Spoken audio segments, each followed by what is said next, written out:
सातवां अध्याय समुद्र मंथन का आरंभ और भगवान शंकर का विषपान। श्री सुखदेव जी कहते हैं, परीक्षित, देवता और असुरों ने नागराज वासुकी को यह वचन देकर कि समुद्र मंथन से प्राप्त होने वाले अमृत में तुम्हारा भी हिस्सा रहेगा, उन्हें भी सम्मिलित कर लिया। इसके बाद उन लोगों ने वासुकी नाग को नीति के समान मंदराचल में लपेटकर भलीभांति उद्यत हो बड़े उत्साह और आनंद से अमृत के लिए समुद्र मंथन प्रारंभ किया। उस समय पहले पहल अजित भगवान वासुकी के मुख की ओर लग गए, इसलिए देवता भी उधर ही आ जुटे। परंतु भगवान की यह चेष्टा दैत्य सेनापतियों को पसंद न आई। उन्होंने कहा कि पूंछ तो सांप का अशुभ अंग है, हम उसे नहीं पकड़ेंगे। हमने वेद शास्त्रों का विधिपूर्वक अध्ययन किया है, ऊंचे वंश में हमारा जन्म हुआ है और वीरता के बड़े बड़े काम हमने किए हैं, हम देवताओं से किस बात में कम हैं? यह कहकर वे लोग चुपचाप एक ओर खड़े हो गए।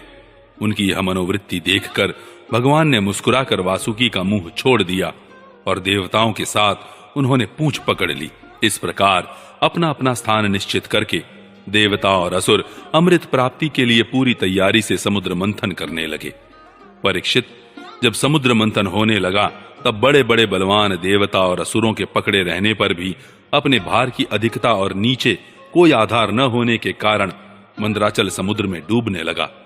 इस प्रकार अत्यंत बलवान दैव के द्वारा अपना सब किया कराया मिट्टी में मिलते देख उनका मन टूट गया। सबके मुंह पर उदासी छा गई।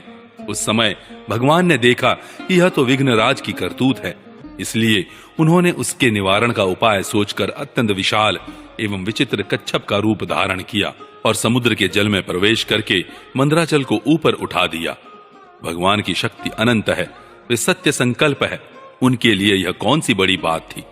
देवता और असुरों ने देखा कि मंदराचल तो ऊपर उठ आया है, तब वे फिर से समुद्र मंथन के लिए उठ खड़े हुए। उस समय भगवान ने जम्बू द्वीप के समान 1,00,000 योजन फैली हुई अपनी पीठ पर मंदराचल को धारण कर रखा था। परीक्षित, जब बड़े बड़े देवता और असुरों ने अपने बाहुबल से मंदराचल को प्रेरित किया, तब वह भगवान की पीठ पर घूमने लगा। अनंत शक्तिशाली आदि कच्छप भगवान को उस पर्वत का चक्कर लगाना ऐसा जान पड़ता था मानो कोई उनकी पीठ खुजला रहा हो।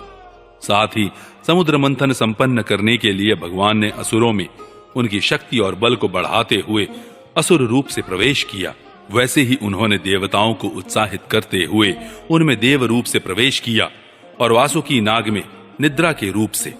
इधर पर्वत के ऊपर दूसरे पर्वत के समान बनकर सहस्रबाहु भगवान अपने हाथों से उसे दबाकर स्थित हो गए।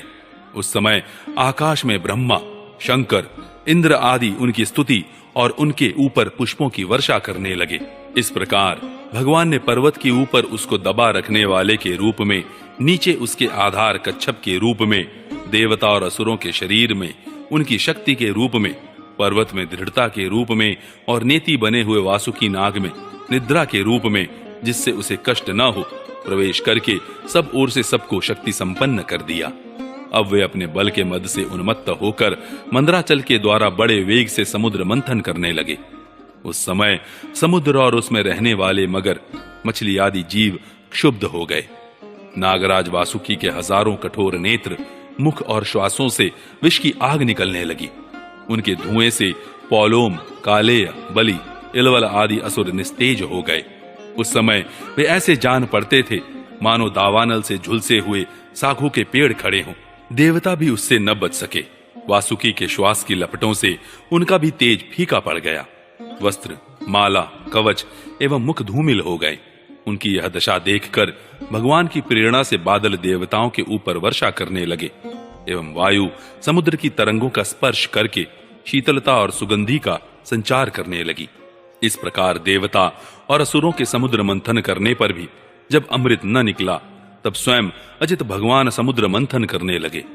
मेघ के समान सांवले शरीर पर सुनहला पीतांबर, कानों में बिजली के समान चमकते हुए कुंडल, सिर पर लहराते हुए घुंघराले बाल, नेत्रों में लाल लाल रेखाएं और गले में वनमाला सुशोभित हो रही थी।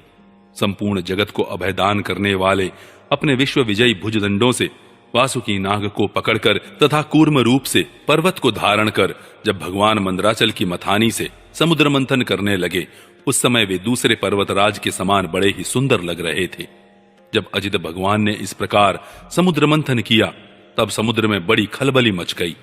मछली, मगर, सांप और कछुए भयभीत होकर ऊपर आ गए और इधर उधर भागने लगे। तिमि तिमिंगिल आदि मच्छ, समुद्री हाथी और ग्राह व्याकुल हो गए। उसी समय पहले पहल हालाहल नाम का अत्यंत उग्र विष निकला। वह अत्यंत उग्र विष दिशा विदिशा में ऊपर नीचे सर्वत्र उड़ने और फैलने लगा। इस असह्य विष से बचने का कोई उपाय भी तो न था। भयभीत होकर संपूर्ण प्रजा और प्रजापति किसी के द्वारा त्राण न मिलने पर भगवान सदाशिव की शरण में गए। भगवान शंकर सती जी के साथ कैलाश पर्वत पर विराजमान थे। बड़े बड़े ऋषि मुनि उनकी सेवा कर रहे थे। वे वहां तीनों लोकों के अभ्युदय और मोक्ष के लिए तपस्या कर रहे थे।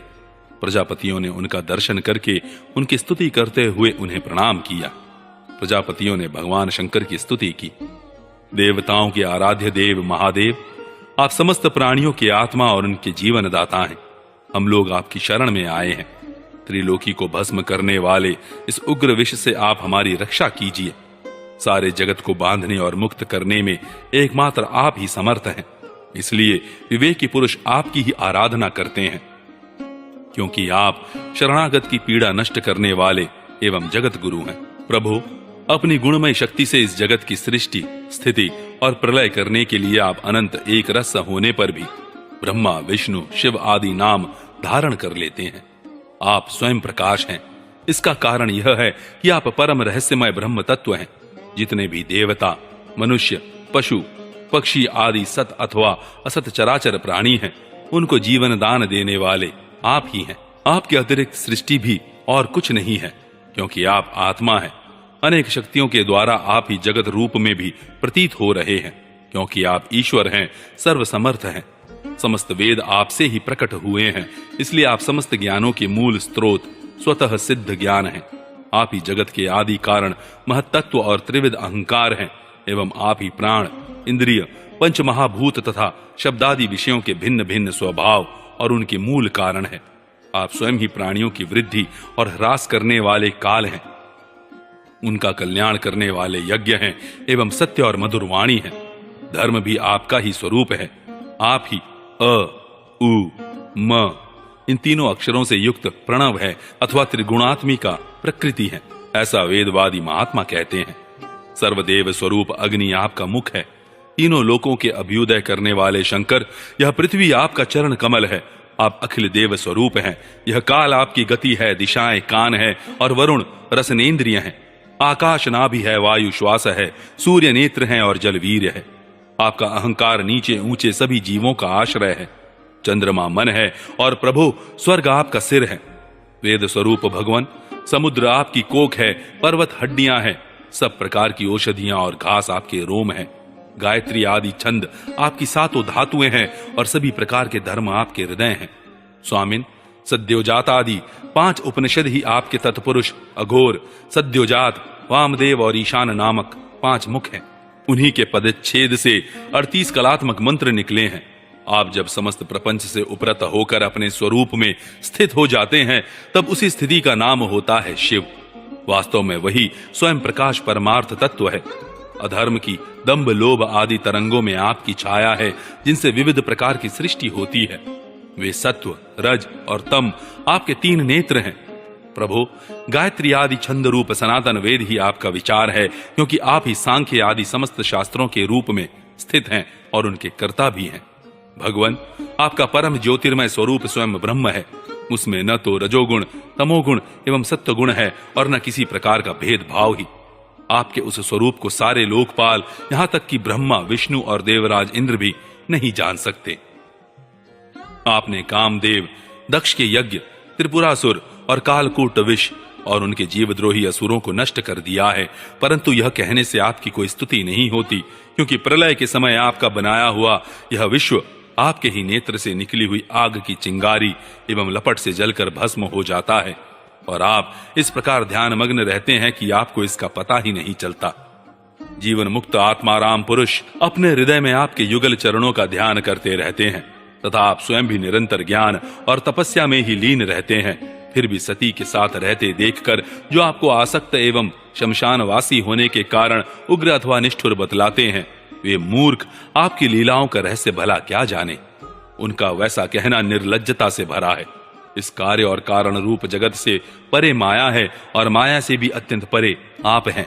इसलिए प्रभु, आपके अनंत स्वरूप का साक्षात ज्ञान प्राप्त करने में सहसा ब्रह्मा आदि भी समर्थ नहीं होते, फिर स्तुति तो कर ही कैसे सकते हैं। ऐसी अवस्था में उनके पुत्रों के पुत्र हम लोग कह ही क्या सकते हैं। फिर भी अपनी शक्ति के अनुसार हमने आपका कुछ गुणगान किया है। हम लोग तो केवल आपके इसी लीला विहारी रूप को देख रहे हैं, आपके परम स्वरूप को हम नहीं जानते। महेश्वर, यदि आपकी लीलाएं अव्यक्त हैं, फिर भी संसार का कल्याण करने के लिए आप व्यक्त रूप से भी रहते हैं। श्री सुखदेव जी कहते हैं, परीक्षित, प्रजा का यह संकट देखकर समस्त प्राणियों के अकारण बंधु देवादिदेव भगवान शंकर के हृदय में कृपावश बड़ी व्यथा हुई। उन्होंने अपनी प्रिया सती से यह बात कही।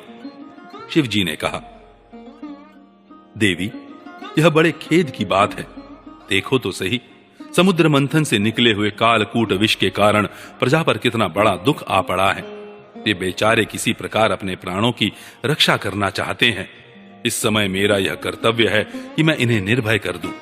जिनके पास शक्ति सामर्थ्य है, उनके जीवन की सफलता इसी में है कि वे दीन दुखियों की रक्षा करें।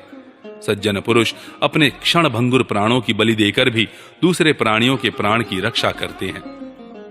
कल्याणी, अपने ही मोह की माया में फंसकर संसार के प्राणी मोहित हो रहे हैं और एक दूसरे से वैर की गांठ बांधे बैठे हैं। इनके ऊपर जो कृपा करता है, उस पर सर्वात्मा भगवान श्री कृष्ण प्रसन्न होते हैं, और जब भगवान प्रसन्न हो जाते हैं, तब चराचर जगत के साथ मैं भी प्रसन्न हो जाता हूं।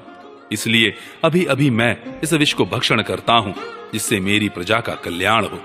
श्री सुखदेव जी कहते हैं, विश्व के जीवन दाता भगवान शंकर इस प्रकार सती देवी से प्रस्ताव करके उस विष को खाने के लिए तैयार हो गए। देवी तो उनका प्रभाव जानती ही थी। उन्होंने हृदय से इस बात का अनुमोदन किया। भगवान शंकर बड़े कृपालु हैं। उन्हीं की शक्ति से समस्त प्राणी जीवित रहते हैं। उन्होंने उस तीक्ष्ण हालाहल विष को अपनी हथेली पर उठाया और भक्षण कर गए। वह विष जल का पाप मल था। उसने शंकर जी पर भी अपना प्रभाव प्रकट कर दिया। उससे उनका कंठ नीला पड़ गया, परंतु वह तो प्रजा का कल्याण करने वाले भगवान शंकर के लिए भूषण रूप हो गया। परोपकारी सज्जन प्राय प्रजा का दुख टालने के लिए स्वयं दुख झेला ही करते हैं, परंतु यह दुख नहीं है, यह तो सबके हृदय में विराजमान भगवान की परम आराधना है। देवादिदेव भगवान शंकर सबकी कामना पूर्ण करने वाले हैं। उनका यह कल्याणकारी अद्भुत कर्म सुनकर संपूर्ण प्रजा, दक्ष कन्या सती, ब्रह्मा जी और स्वयं विष्णु भगवान भी उनकी प्रशंसा करने लगे। जिस समय भगवान शंकर विषपान कर रहे थे, उस समय उनके हाथ से थोड़ा सा विष टपक पड़ा था। उसे बिच्छू, सांप तथा अन्य विषैले जीवों ने एवं विषैली औषधियों ने ग्रहण कर लिया।